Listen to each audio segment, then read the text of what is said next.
From the moment I could understand things, it was obvious. My older brother, Tommy, was the golden child, while I was just the afterthought. Nicole, make sure you're home by 3:30 to help your brother with his lunch, Mom would say nearly every morning before school. I was 12, he was 15, and apparently making his own sandwich was out of the question for our family's prodigy. But Mom, I want to join the art club after school, I'd plead, already knowing it was pointless. Your brother has football practice, she'd say with that final look, as if my voice barely registered. He needs proper nutrition, you know how important that is for him. Meanwhile, Tommy would be sprawled on the couch, tapping away on his latest iPhone, a birthday gift that made my hand-me-down flip phone feel like a relic. Yeah, Nikki, he'd smirk, not even glancing up. Be a good sister. Dad wasn't much different. Nicole, this is good practice for when you're a wife, he'd tell me, as though taking care of Tommy was the pinnacle of my aspirations. A woman needs to know how to take care of her family. Day after day, I'd rush home from school, throw together whatever Tommy wanted, iron his clothes for the next day, and try to cram in my homework. While I was buried in chores, Tommy would be off at one of his countless activities: football, debate club, computer programming. Mom and Dad made sure he had every opportunity they could dream up. The only person who seemed to truly see me was Grandma Rose. Her old Victorian house across town became my sanctuary. Whenever I could, I'd bike over there, racing through the tree-lined streets until her cozy wraparound porch came into view. There's my girl, she'd call from her garden, her silver hair glinting in the sunlight. In her house, there were no favorites, no golden children, just warmth, cookies, and love that didn't come with conditions. Her place was old and a little worn, with creaky floorboards and peeling wallpaper, but every imperfect inch felt like home, and the way Grandma treated us was what made it special. Whether it was Christmas, a birthday, or just a regular weekend, she made sure Tommy and I got the same treatment, the same thoughtful gifts, the same loving hugs. It drove Tommy absolutely crazy. One day, it all boiled over. It was Tommy's 16th birthday, and Grandma had gotten us both new tablets, identical high-quality ones. Tommy looked at his and exploded. "Are you kidding me?" he yelled, his face red with anger. "Nicole gets the exact same thing as me on my birthday." Grandma sat calmly in her armchair, hands folded. "Tommy dear, I love you both equally." "That's not fair," he was practically shouting. "Mom and Dad give me better stuff because they know I deserve it. I'm the one with the grades, the sports achievements, the future. Nicole just exists." I felt stunned, but Grandma didn't even flinch. She stood up, somehow towering over him. "Thomas Michael Parker," she said, her voice calm, sharp as a knife. "You will not speak about your sister that way in my house or anywhere else." Tommy stormed out, slamming the front door so hard that Grandma's china teacups rattled. I thought that was the end of it, but the next day, Grandma showed up at our house, unannounced. I listened from the top of the stairs as she confronted my parents. Her voice was low but firm. "The way you're raising these children is unacceptable," she said. "The favoritism needs to stop."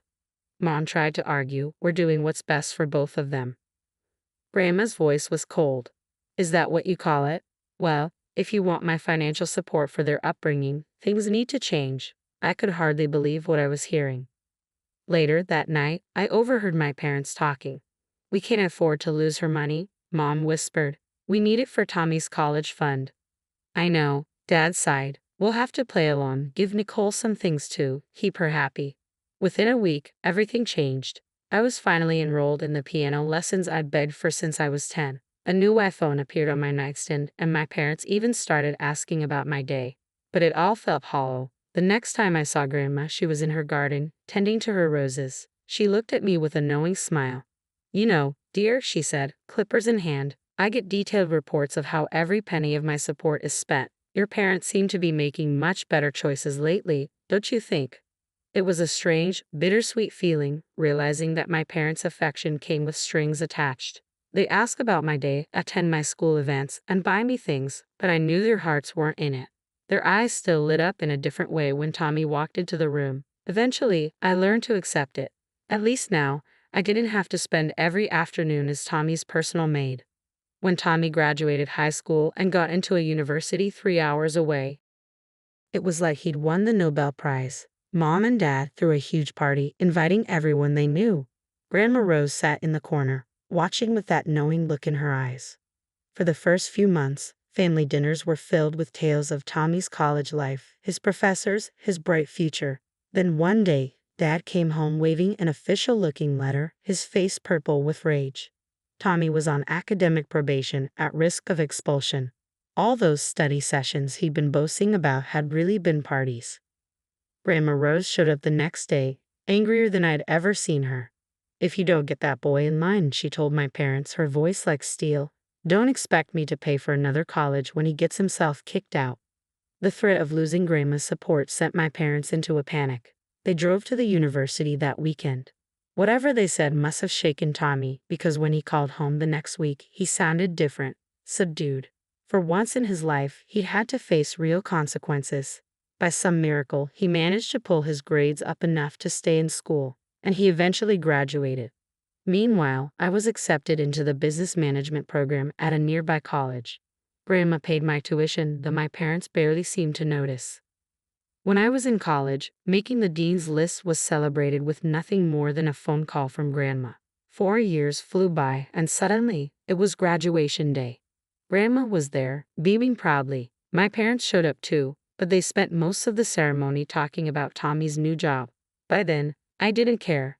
I had my degree and, better yet, a job offer from Parker and Associates, one of the largest marketing firms in town. When Grandma Rose passed away, it felt like the world paused. At her funeral, I could have stopped staring at her garden, wondering who would care for her beloved roses now. A week later, we gathered in her attorney's office for the reading of her will. Tommy flew in from out of state, dressed in a pricey suit that made him look like a kid playing dress-up. Mom and Dad sat between us, as if they still needed to be referees after all these years. Mrs. Rose Parker's estate, the attorney began, is to be divided between her 2 grandchildren, Nicole and Thomas Parker. The division is to be decided by their own choice. One will receive the house and the other $500,000. The first choice goes to Thomas as the elder grandchild. Tommy actually laughed. "Is this a joke?" He looked around the room.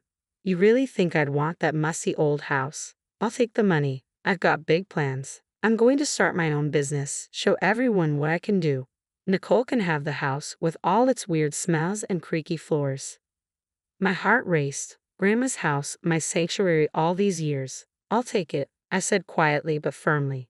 The next few years were a whirlwind of hard work and determination. I threw myself into my role at Parker and Associates, breaking sales records and eventually getting promoted to head of sales. Every salary increase went into renovating Grandma's house. I preserved its character while modernizing it, new wiring, new plumbing, and a state-of-the-art kitchen that still felt like it belonged in a Victorian home. I spent weekends learning everything I could about roses, keeping Grandma's garden alive. When the renovations were done, Mom and Dad visited. I watched as they walked through the restored rooms, their eyes wide at the crown molding, the gleaming hardwood floors, the gourmet kitchen. "This is incredible," Mom murmured, running her hand along the marble countertop. Dad nodded, then sighed. "It's a shame Tommy didn't take the house. This would have been perfect for him and his new wife." There it was. Some things never change. Speaking of which, Mom added with forced casualness, "Have you heard from your brother lately?" I hadn't. None of us had been invited to his wedding 6 months ago. He'd married in his wife's hometown, surrounded by her family and friends. Mom had shown me photos she found on Facebook, Tommy in a tux, his new wife Rebecca beaming in designer white. Then one Sunday afternoon, while I was pruning Grandma's roses, the doorbell rang. I wasn't expecting anyone, so I took my time wiping my hands before answering. When I opened the door, I nearly dropped my gardening gloves.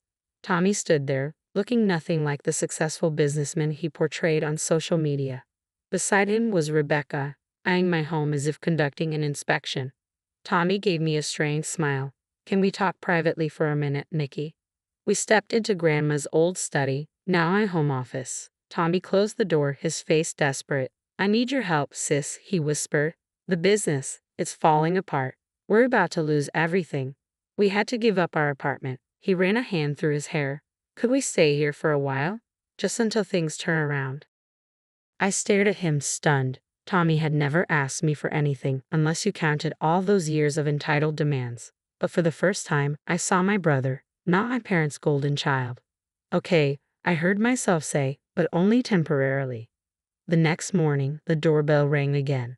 This time it was Mom and Dad, practically bursting with excitement. We came as soon as Tommy told us. Mom rushed past me to hug Rebecca.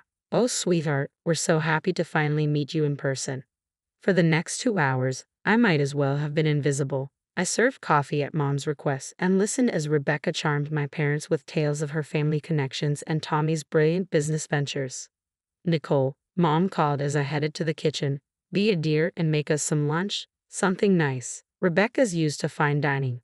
That set the tone for the weeks that followed. I'd come home from long days at work to find Tommy and Rebecca lounging in my living room waiting for dinner. One evening, as I walked through the door, Rebecca glanced up from her phone. "Aren't you going to start cooking?" she asked, barely looking at me. "We're starving." I had just worked a 12-hour day. I dropped my briefcase and replied, "Why don't you cook something?" Rebecca's head snapped up, her eyes narrowing. "Excuse me, you should be grateful we let you stay here at all. The least you could do is cook decent meals." I turned to Tommy, bewildered. He pulled me into the study, closing the door behind us. "Look," he whispered urgently, "Rebecca thinks this is my house, that I'm letting you stay here out of kindness. She comes from money, Nikki. She's used to a certain lifestyle. If she finds out I'm broke, she'll leave me."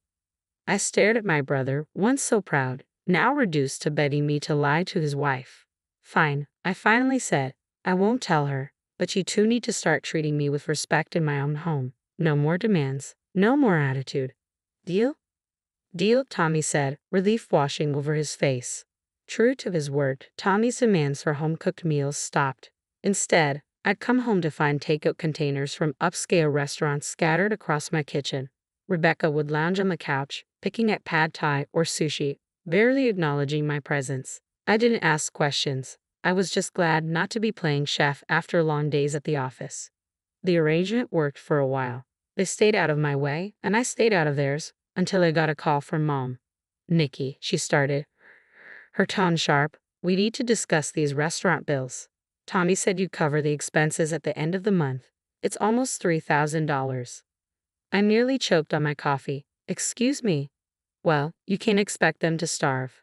Tommy told us you agreed to handle their food expenses while they're going through a rough patch. I've been putting it all on my credit card. I'll text you the account details for the transfer."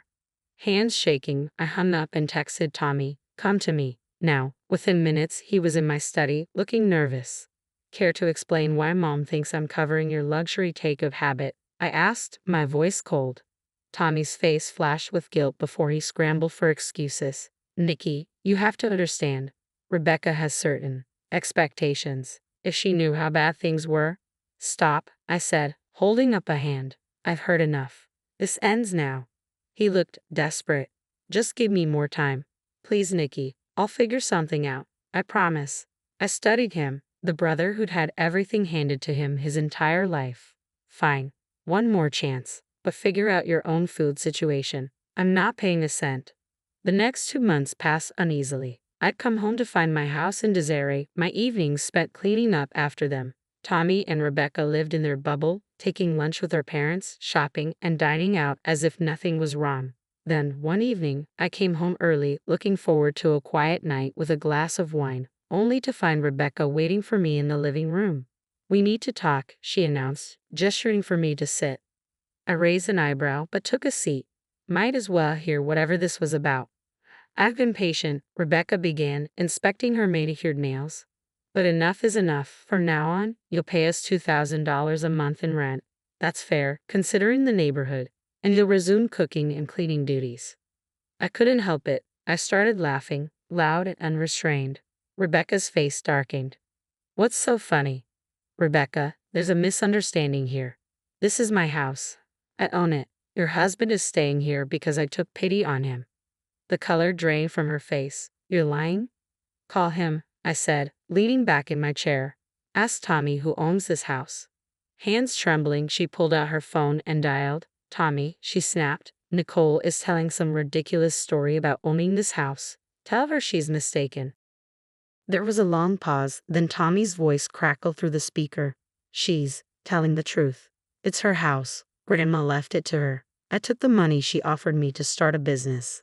But I failed. We're broke." Rebecca shot to her feet, knocking over a glass in her haste to get upstairs. I heard her slamming closet doors and throwing things around, packing in a fury. Within minutes, she was dragging her designer luggage down the stairs. She didn't look back as she left, the front door slamming shut like a gunshot. The next morning, Tommy stormed into the kitchen, his face twisted with rage. "This is all your fault. Rebecca's divorcing me, and she won't even talk to me. You had no right to tell her." I set down my coffee cup, calm and resolute. "No right? This is my house, Tommy, the one you laughed at me for choosing, the one you lied about to your wife while mooching off our parents. And you're telling me I had no right? You've always been jealous of me, haven't you?" he sneered, just waiting for a chance to get back at me. "Get out," I said, my voice quiet but firm. "Take your things and go." He glared at me, then stumped upstairs, throwing things around in the guest room. When he finally left, he didn't say goodbye. I had exactly 1 hour of peace before my phone rang. Mom's name flashed on the screen. "How could you do this to your brother?" she demanded, her voice shrill. "He's devastated. He's back with us, crying his eyes out." "That's not my problem." "Of course it's your problem," Dad's voice chimed in. "You need to give Tommy the house. It's the only way to save his marriage. Rebecca might come back if they have a proper home." I laughed. "You're serious? You want me to give away my house because Tommy lied to his wife and ruined his business?" "Help your brother," Mom merely shrieked. "Family helps family." I felt years of resentment bubbling up. Where was that family spirit when I was cooking and cleaning for Tommy? When you ignored my achievements to praise him? Grandma's the only one who ever treated me like family, and she left this house to me. Conversation over. 2 months later, I heard through colleagues that Tommy's company had officially declared bankruptcy, and his divorce was finalized soon after. He was living with our parents, who still called it regrouping, their favorite euphemism for Tommy's failures. One Sunday, all three of them showed up at my door. I watched through the security camera as they rang the bell again and again, Mom calling out, "Nicole, we need to talk as a family." I picked up my phone and sent a single text to all three. "Please leave. Do not come back or I'll call the police." They eventually left, but not before Mom left a casserole on my porch with a note about forgiveness and family obligations. I donated it to the homeless shelter down the street. These days, my life is peaceful. I tend to Grandma's roses, which are blooming beautifully. My career is thriving. I made Executive VP last month. I feel good, and it's all thanks to Grandma.